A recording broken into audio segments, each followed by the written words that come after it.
Hi, everyone. I want to welcome you to this message today, Sunday, August 30th, about uh, Elijah and his confrontation with Ahab and what happened at Mount Carmel. Uh, but in the context of that, I want to ask you this question. Have you ever had one of those times where, because of some event or because of something that happened, you're really on a high with God? You're right up there and you're energized and you're good to go. And then it's like someone pulled the plug and you just dry inside. And you're dragging yourself through the process, but you're feeling just listless in your faith. Today, I want to take a look at what happened with Elijah around the Mount Carmel event, because I think we can find some things in there that can help us in those times of dryness. And so before I go further in this, though, I want to begin by sketching some of the historical background. It was 60 years after the division of the kingdom. Rehoboam had taken the kingdom from Solomon, and as soon as he became king, the kingdom was divided, and a number of the tribes went off with Jeroboam, and David's dynasty was left ruling just the tribe of Judah. So 60 years later, let me put that in perspective for you. If I was 1 year old when Rehoboam became king, I would be who I am today. It's a lifetime ago for me that Ahab had become ruler of Israel. 60 years later, Jehoshaphat, a descendant of David and Solomon and Rehoboam, was now ruler in Judah. And in that time, God called someone named Elijah to be a prophet, to be his spokesman. Now, Jehoshaphat, he's going to sort of slide out of the story here, and because the story in 1 Kings 17, 18, 19 really deals with Elijah, and it really deals with Elijah's confrontation with Ahab. During the 60 years since the kingdom had been divided, successive rulers helped draw the people of the northern kingdom of Israel further and further away from God. And they hit sort of a pinnacle of running from God during the reign of Ahab. Ahab and his wife Jezebel, who was a Phoenician from the coast, had introduced the worship of Baal, and they had multiplied the number of priests of Baal, and it became the religion of the capital city, and pushed it as the religion of the culture. And it got so that people who were faithful to God were really uncertain about their future. And in this context, God calls Elijah. And the very first thing he does is he calls him to begin a confrontation with Ahab. And in 1 Kings 17, that confrontation begins, and Elijah marches into Ahab's court and he says, "It is not going to rain again. You have moved the people to a place of spiritual dryness." It's as if God is saying, you've moved the people to a place of spiritual dryness away from me.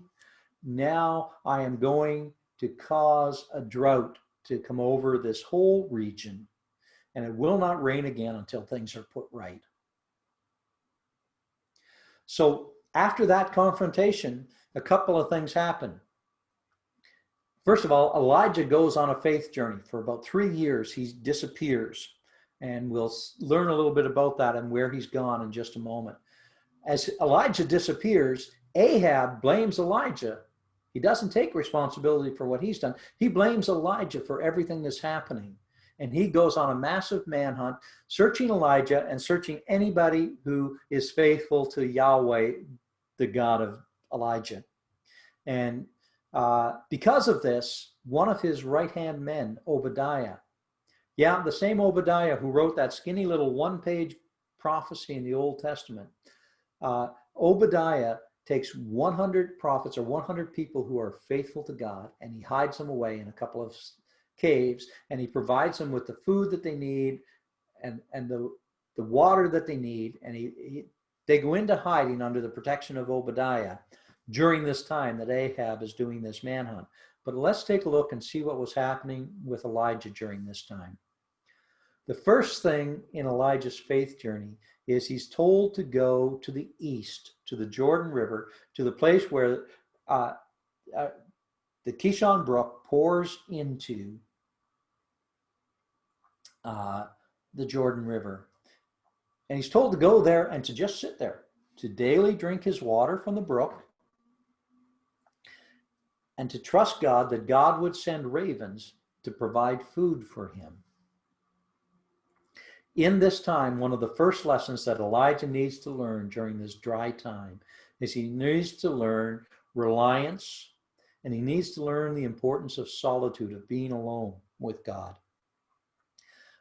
Jesus, in Luke chapter 15, or Luke's gospel, we're told that Jesus often would go out into a solitary place and be alone with God. And for Elijah's faith journey and to prepare him for the conflict that is coming, he needs to learn that place of solitude and reliance. So much of our life today is busyness. So much of our faith life today is activity and on the go. And maybe one of the blessings that God has given us in the midst of this COVID time is the opportunity to begin to re-practice a little bit of quiet, a little bit of reliance, a little bit of solitude before God. Well, a few months later, the brook dries up because of the drought, and God takes Elijah, and he has more to teach him. He takes him and he says, now go completely across the country to the west side, to Sidon, in the area of the Mediterranean. And there in a town called Zarephath, you're going to meet a widow. Go to her. And so he goes and he crosses the country and he comes to the widow of Zarephath, and he sees her with a bowl of flour and a little vial of oil, and she's making bread. And he says, can you give me some of your bread? And she looks at him and she says, I just have this little bit. I was just going to make one last meal for my son and I. We were going to eat this last meal, and then we were going to die. We were going to starve. The Spirit of God comes on Elijah, and he proclaims to her, he says, if you take me in and you feed me, you will always have just enough flour, and you will always have just enough oil. And sure enough, in humility and in trust, this widow takes Elijah in, and for months, every day, there's just enough flour in the pot, just enough oil in the jar to make the bread that they need for the day. Reflect on what Jesus taught his disciples to pray. Give us this day our daily bread. Give us what we need. That's a statement of humility and trust. I trust you to give me what I need for today, God, and I humbly ask. And this is also part of what Elijah needed to learn to be able to follow through on his confrontation with Ahab. And then another part of the story turns. The widow wakes up one morning and her son is desperately ill, and he dies.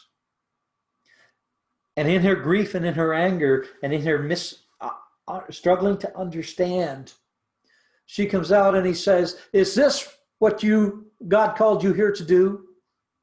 Is this what God called you here to do, to take my son away? And Elijah takes the body of her son from her arms. He takes him up and he lays him on the bed in the upper room where he stayed. And he gets on his knees and he begs God for the life of this boy. And he lays himself out over the boy on the bed and he prays for him. And he prays for him 3 times. And life returns to the boy.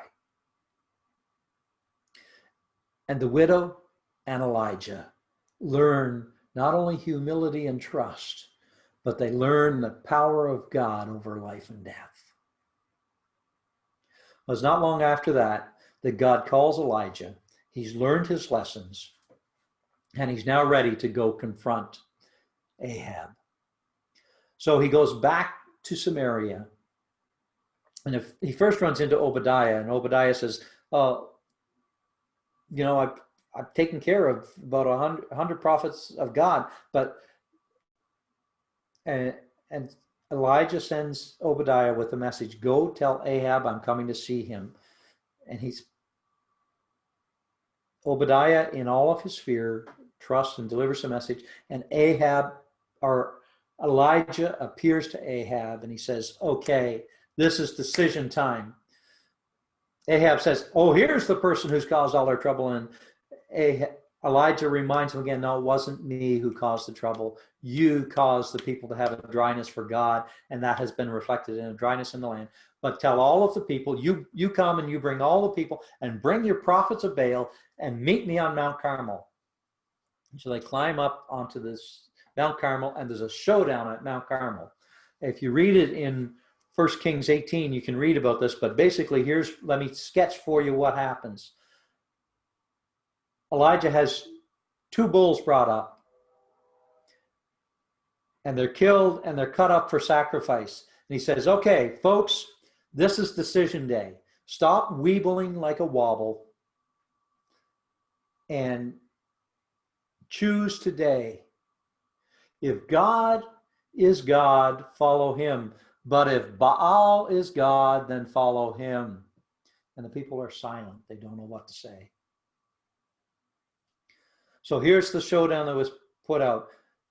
He invited the 450 prophets of Baal to build their altar, to put the wood on the altar, to put the meat on the wood on the altar, and then they get first shot at praying and asking Baal to bring fire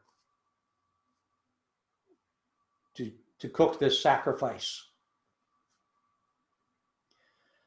And so they began early in the morning, and long about noontime, Elijah gets a little snarky with them. He says, "Maybe your God is sleeping in. Maybe he's in the bathroom relieving himself. Maybe he's gone on a trip. Maybe that's why you can't hear him." And they get more energetic in their worship, and they're cutting themselves to allow a blood offering, and they're dancing and they're begging Baal. And then finally, as the day rolls on, Elijah says, "Now it's my turn. And just so there's no mistake, I'm going to dig a little trench around my altar, and I'm going to ask you to pour 3 gallons of water over it. I'm going to ask you to, again, take some more jugs of water and pour it over the meat and the altar and the wood and everything." And a third time, he asks them to pour water over this. He wants to make sure that there's no chance that they think this could happen by accident, because the wood is now soaked. As a matter of fact, there's enough water that it fills the trench around the altar. And Elijah gets on his knees. And he remembers what happened when he prayed for the son of the widow of Zarephath. And he remembers how God had provided food with the ravens, and how the oil and the flour never ran out. And he gets on his knees and he invites God to send fire from heaven and show himself. And a bolt of fire comes from heaven, and it consumes the meat on the altar, and it consumes the wood on the altar, and it burns the stones, and it dries up all the water in the trench. And the people respond. They've seen it with their own eyes. They begin to yell, "Yahweh is God! Yahweh is God!" And it's interesting. One of the people who was in that crowd and who was convinced at that point was Ahab himself. Well, that concludes, and God has gotten Ahab's attention. He isn't fully devoted to God yet. He's not sure about that. He's not sure about being devoted, but he's at least got his radar turned on to God. And if you take the time in the coming week and read through 1 Kings chapter 20, 21, and 22, you'll read some of the rest of the story, and Jehoshaphat will come in there, and they will make an alliance. Jehoshaphat, a godly king, will make an alliance with Ahab, because Ahab is at least attentive to God, at least aware of God, and they seal that arrangement that they have, that partnership that they have. And the kingdom, the divided kingdom, is probably its most unified that it has been in over 60 years. And they seal it with the marriage of Ahab's daughter to Jehoshaphat's son. And maybe later on you can read into the beginning of 2 Kings and see how that turned out. But what happens, that's what happens with Ahab coming from Mount Carmel. What about Elijah? Well, Ahab gets home and he tells Jezebel what happened, and Jezebel wasn't there. She didn't see anything. She just says, may the gods, whoever they are, judge me if I don't kill Elijah today. And Elijah goes from way up here on the mountaintop, and somehow that one negative comment, that one threat, pulls the feet out from underneath him, and he loses sight of all that he's learned about God's provision and protection and power. And he is gripped by fear.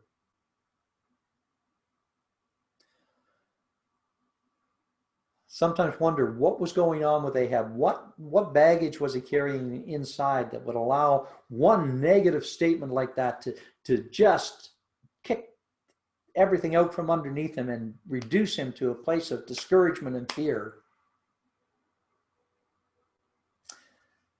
And I don't know, we never really know. Probably most of us can identify with that. That we've gone from a spiritual high to one negative thought, one negative comment, one pushback from someone, and we find ourselves spinning in the wrong direction. So it's time for Elijah to go on another faith journey. His faith journey begins, he leaves Samaria, the capital city of the northern kingdom, and he heads out into the wilderness, and he finds himself alone in a place of solitude. But instead of being in solitude and connecting with God, he's in solitude, and all he can do is complain. And he curls up under a broom tree to have a sleep, and he says, enough. I'm no better than my forefathers. Just let me die. He's in a discouraging place. And in that discouraging place, he's awakened from his sleep by a messenger from God who has prepared food and water for him, and he's told to eat and prepare for the journey. He eats and he drinks, and then he falls asleep again. And a little while later, he's awakened again, and he said, he eats and he sleeps, and he eats and he drinks, and then he falls asleep, and then he's awoken again, and he says, okay, now prepare for the journey. You're going to travel beyond your fears. You're going to push beyond the limits. You're going to travel for 40 days to the south, to Mount Sinai. So Elijah travels. He travels all the way to Mount Sinai, to the place where Moses first called the people to be faithful to God, the place where they were given the 10 Commandments, the place where God had revealed himself in the thunder and the lightning to his people. And he travels there alone, and he climbs up onto Mount Sinai, and he climbs into a cave. And in the cave, he hears the voice of God saying, Elijah, why are you here? And Elijah says, they're killed I'm the only one left who's faithful to you. There's nobody out there. And now they're trying to kill me, and I'm going to die, and it's just all terrible. And God says, okay, prepare to hear me. And there's a great earthquake, but God doesn't speak through the earthquake. And there's a mighty wind, but God doesn't speak through the wind. And there's a brush of fire across the entrance to the cave, but God doesn't speak in the brush of fire. And then Elijah hears it. May have been there all along, but he hears it for the first time. He hears the whisper of God's voice. That still small voice of God. And this time he hears the question again, Elijah, why are you here?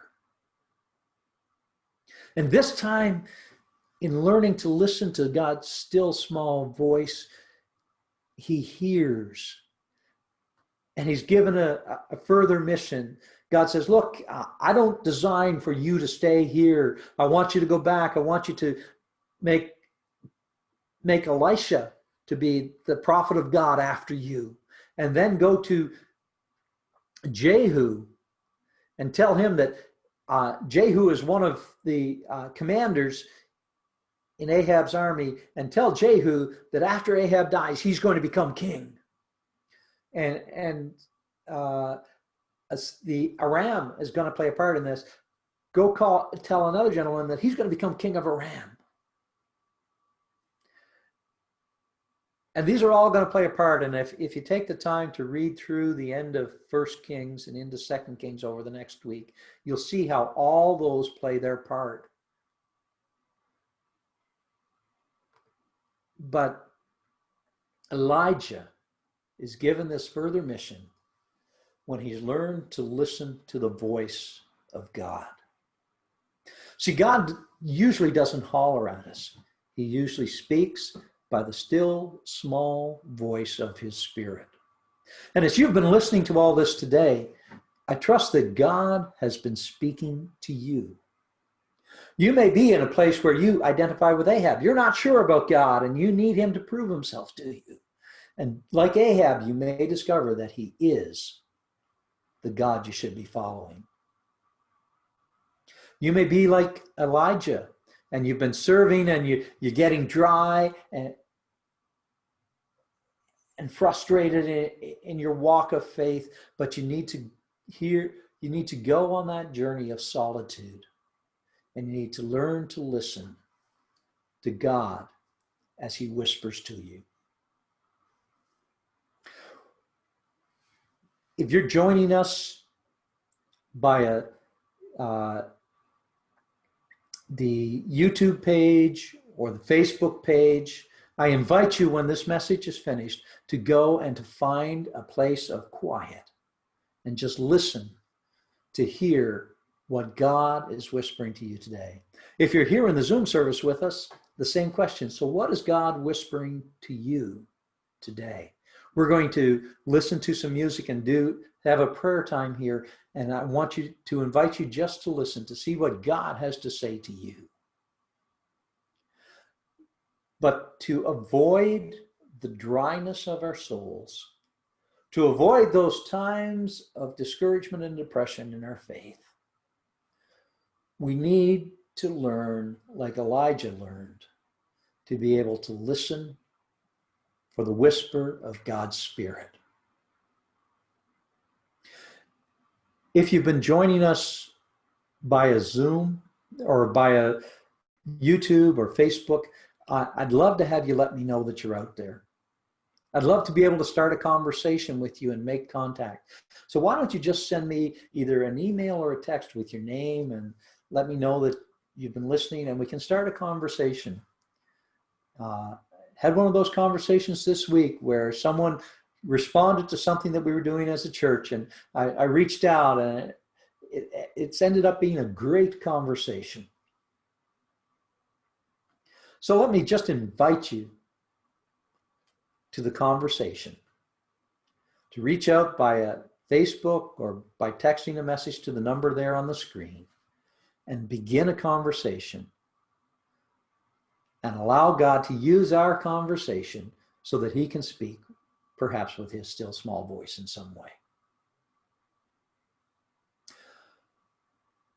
Folks, I invite you to focus on this. And as we finish the message today, I invite you to pray with me. But first, we have a song that for those of you who are in the Zoom service, we'd like you to listen to.